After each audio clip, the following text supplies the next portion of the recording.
The International Monetary Fund. You've heard the name, but do you really know what it does? For the next 10 minutes, we're pulling back the curtain on one of the most powerful financial institutions on the planet. We'll uncover how it was born from the ashes of war, how it became the world's lender of last resort, and why its decisions can affect everything from your mortgage rate to the stability of entire countries. We'll also explore its modern role in an age of AI, digital currencies, and climate change.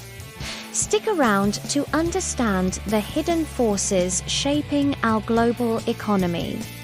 The International Monetary Fund. 3 words that shape the fate of nations. You may not see it, but its influence touches everything from the price of bread in Cairo, to the interest rate on your mortgage, to the bailout of entire countries. But what is the IMF?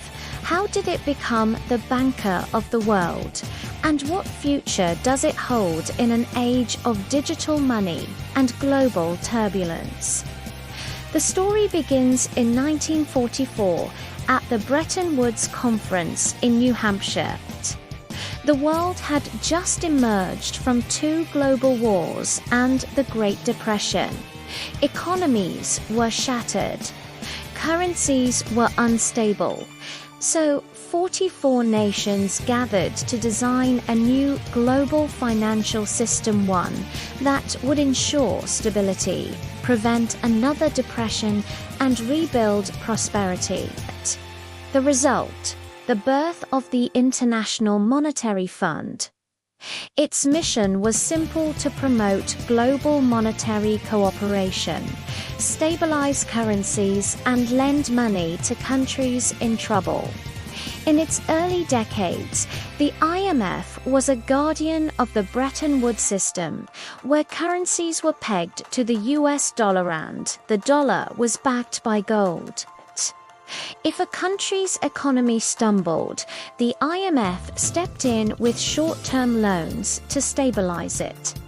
The system worked for a time, but in 1971, the United States ended the dollar's link to gold, and the financial world was thrown into uncharted waters. When the Bretton Woods system collapsed, the IMF reinvented itself. It became a lender of last resort, helping countries manage exchange rates, trade imbalances, and debt crises. From Latin America to Africa, the IMF's influence expanded. But with that came controversy. Its loans often came with strict conditions: austerity, privatization, and budget cuts policies that sometimes stabilized economies but strained societies. The 1980s and 1990s tested the IMF's credibility.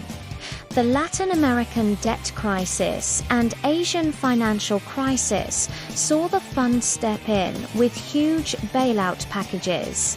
Some called it a savior. Others called it an agent of Western control. Critics argued that its policies deepened recessions and ignored local realities. The IMF listened slowly and began to reform, promising more transparency, more inclusion, and more sensitivity to social impact. Today, the IMF operates in 190 member countries.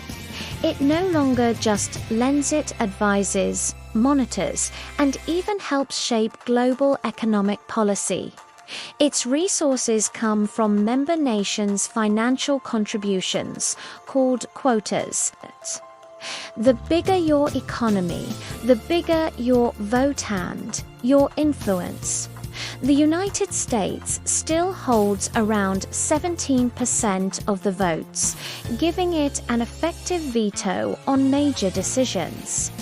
This imbalance remains a source of tension, especially as rising powers like China and India demand greater representation. The IMF of the 21st century is as much a technology powerhouse as a financial institution. It uses AI satellite data and advanced analytics to monitor the global economy in real time. It studies central bank digital currencies, blockchain, and the future of cross-border payments. When the world locked down during the COVID-19 pandemic, the IMF acted fast, lending over $250 billion to nearly 90 countries and issuing $650 billion in special drawing rights to keep the system afloat. But challenges remain. The global economy is fracturing into blocks. Debt levels in developing countries are soaring. Critics say the IMF still represents the old order, slow, bureaucratic, and Western-dominated. Supporters argue it's the only institution capable of preventing global collapse when crises hit. Either way, the IMF stands at the crossroads of finance and politics, trying to hold the system together while adapting to new realities. The IMF's next chapter will be written in the language of sustainability. It's now championing green finance, climate resilience, and gender-inclusive growth. Its challenge: to prove that economic stability and social progress can coexist. And as digital currencies, AI economies, and climate shocks reshape our planet, IMF must evolve again or risk becoming obsolete. For nearly 80 years, the IMF has been the silent architect of the global economy, the banker to nations, the crisis manager, the policy advisor. It has made mistakes. It has learned hard lessons, but it remains indispensable. The question is not whether the IMF will survive. It's whether it can lead in a world that is faster, fairer, and more interconnected than ever before. Because in the end, global finance is not just about money. It's about trust and the institutions we build to protect it. And that's a wrap on the IMF. If you found this deep dive into global finance insightful, please give this video a thumbs up and hit that subscribe button. We have more content just like this coming your way. Thank you so much for watching, and we'll see you in the next video.